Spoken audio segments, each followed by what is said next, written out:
EPFO on 1st September 2014 issued a notification saying that if your basic salary is more than 15,000, then you are not supposed to contribute to EPS. You cannot be an EPS member.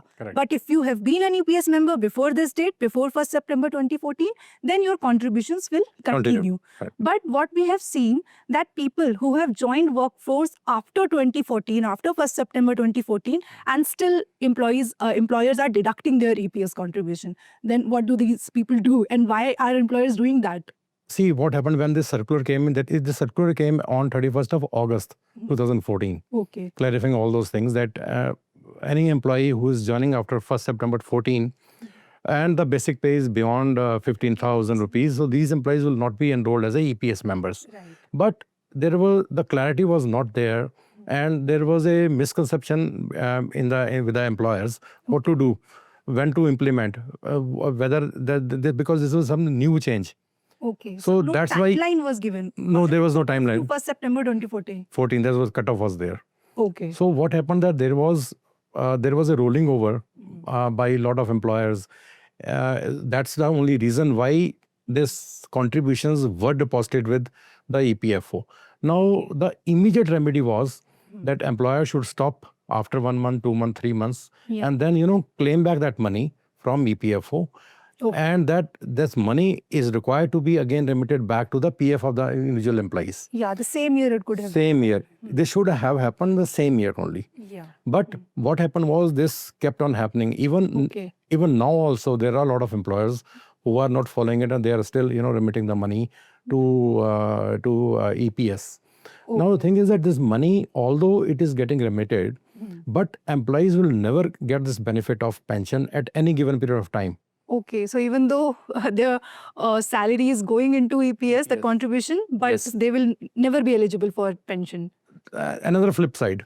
First flip side is that they will never get pension when they retire, 1. 2, they will not be even able to transfer the money of the current employer to their subsequent employers if they change the employment. Okay. Unless and until... Very tricky situation. Yes. So unless and until they get the things rectified upfront, so it is advised from our side that they should first, if this has happened, they should get the funds transferred from EPS to EPF. And then they should also, once it is done, post that only the next, if they change the employer, only then they will be able to transfer the money. Otherwise, no. Okay, so somebody maybe with employer 1, they are there and it is being deducted. Now, what do? Do they reach out to company HR and getting it done?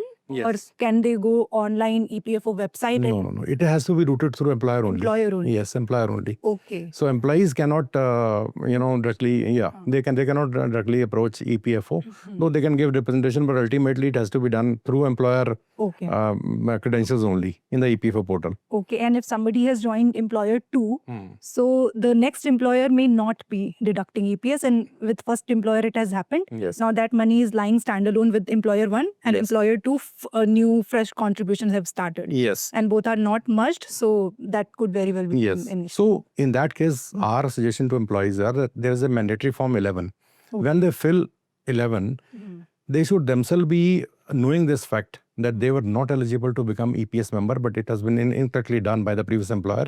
So they should say, while ticking the column 7 and 8, there are 2 columns in form 11.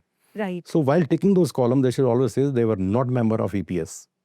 Okay, but employer 1 has deducted it. Yes, so that has to be rectified.